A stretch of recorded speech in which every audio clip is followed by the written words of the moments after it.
Alita stood on the edge of Iron City, her eyes fixed on the floating fortress of Zalim. The memories she had recovered in the last battle burned within her, giving her both strength and pain. She knew that the next step was to confront Nova, the man who had haunted her every choice. Yet, there was still a small part of her that longed for peace, for a life where she could simply exist without war. But destiny was not kind to her. The streets of Iron City were restless, filled with whispers of rebellion. People looked up at Zalim not with fear anymore, but with rage. Alita had inspired them. Her victories in the motorball arena had turned her into a symbol. Children ran through alleys pretending to be her, while adults quietly hoped she might do what none had ever dared: bring Zalim down. Alita felt that weight heavy on her heart. She returned to Dr. Ito's clinic late at night, the neon lights outside flickering. Ito had been working tirelessly on new repairs for her body, modifications that would prepare her for the battles to come. He looked at her not as a weapon, but as a daughter he feared to lose again. "Alita," he said softly, "you don't always have to be the savior." She smiled sadly, knowing in truth she did. While she prepared, whispers reached her ears about a secret resistance movement forming in the Undercity. They were ordinary citizens, but they were gathering weapons, information, and courage. When they approached her, Alita felt a strange mix of hope and fear. She was no stranger to leading battles, but these were fragile humans, not warriors. Yet they believed in her, and that belief sparked something deep within.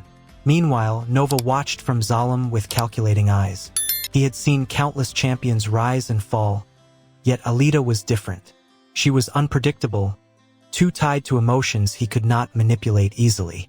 For the first time in years, he felt a flicker of unease.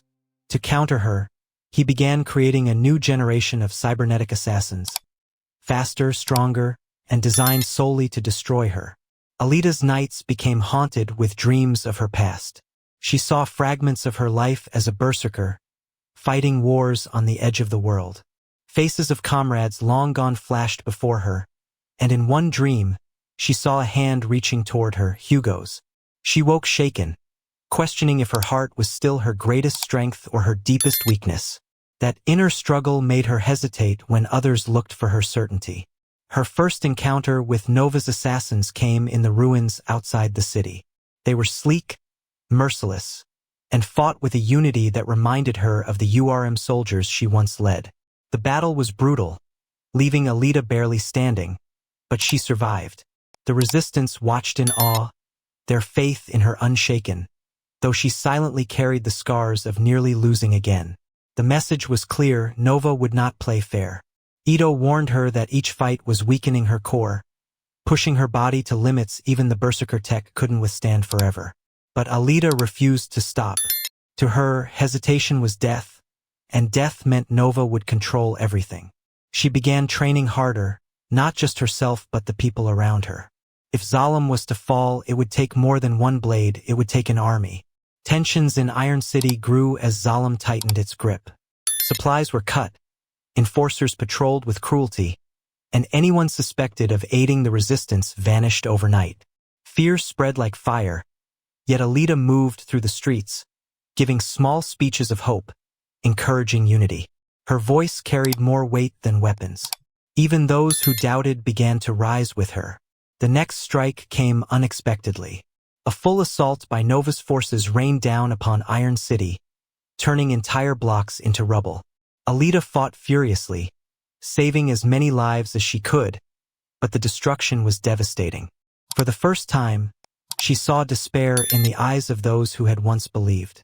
The cost of war was no longer a dream, it was real, and it was bleeding all around them.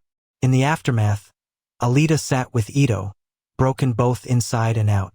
He told her a truth she had been avoiding, that no one could win this war alone.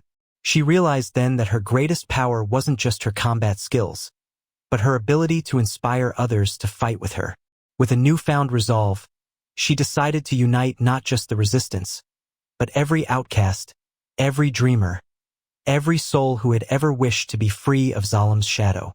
Plans for the assault began in secret. Maps were drawn, alliances were forged, and spies smuggled information from within Zalim itself. Alita discovered cracks in Nova's fortress, vulnerabilities he believed hidden. For the first time, the impossible seemed within reach. Yet, she knew Nova was waiting, watching, always one step ahead. The final confrontation was inevitable. As the resistance gathered for the march, Alita stood before them in the moonlight. She told them the truth, not promises of victory, but the reality of sacrifice. "I cannot guarantee survival," she said, her voice steady. "But I can guarantee this: we will no longer bow." The crowd erupted, not with fear, but with fire. The spark had become a blaze. The night of the uprising, Iron City erupted with chaos. Resistance fighters clashed with enforcers, and Alita led the charge toward Zalim. Rockets streaked across the sky as the floating fortress loomed above them. Every step was harder than the last, but Alita pressed on, her blade cutting through the tide of enemies. The battle for freedom had truly begun. When she reached the gates of Zalim, she found herself face to face with Nova's ultimate creation. A massive, near-invincible cyborg designed to mirror her every move. The duel shook the skies, their blades clashing with fury, neither yielding. The resistance watched from below, knowing that their fate rested in the outcome of this single fight. For Alita, it was not just survival, but the culmination of everything she had lived for. The battle left her battered, but her spirit burned brighter than steel. She tapped into her memories, every lesson, every loss, every ounce of love she had known. With a final strike, she shattered Nova's creation, proving once again that humanity within her was stronger than any machine. The path to Nova was finally open. Inside Zalim, she confronted Nova himself. He was calm, smiling, his words venomous. He spoke of control, of destiny, of how all her actions had led exactly to this moment. But Alita saw him not as a god, but as a coward hiding behind power. Their clash was not just of weapons, but of wills. He sought to break her spirit, but her heart refused to yield. The fight was grueling, tearing apart the very walls of Zalim. Nova's mastery of cybernetics made him nearly unstoppable, yet Alita's determination carried her through. In the end, she did not kill him with hatred, but with clarity. She severed his control systems, ending his reign without becoming the monster he always wanted her to be. Nova fell powerless at last. As Zalim crumbled, the people of Iron City watched in awe. The floating fortress that had dominated their lives for generations was no more. But victory came at a price. Alita, exhausted and broken, stood amidst the ruins. She was alive, but she knew the fight had changed her forever. She was no longer just a warrior, but a symbol that could never fade. Ito found her in the wreckage, embracing her as though she were still the little girl he had once saved from the scrapyard. She wept, not for herself, but for the countless lives lost along the way. In that moment, she realized that the battle was never truly about destruction. It was about giving people the chance to choose their own fate. Months passed, and Iron City began to heal. Without Zalim's shadow, new leaders emerged, communities rebuilt, and hope returned to faces once hardened by oppression. Alita walked the streets quietly, no longer seeking glory, only peace.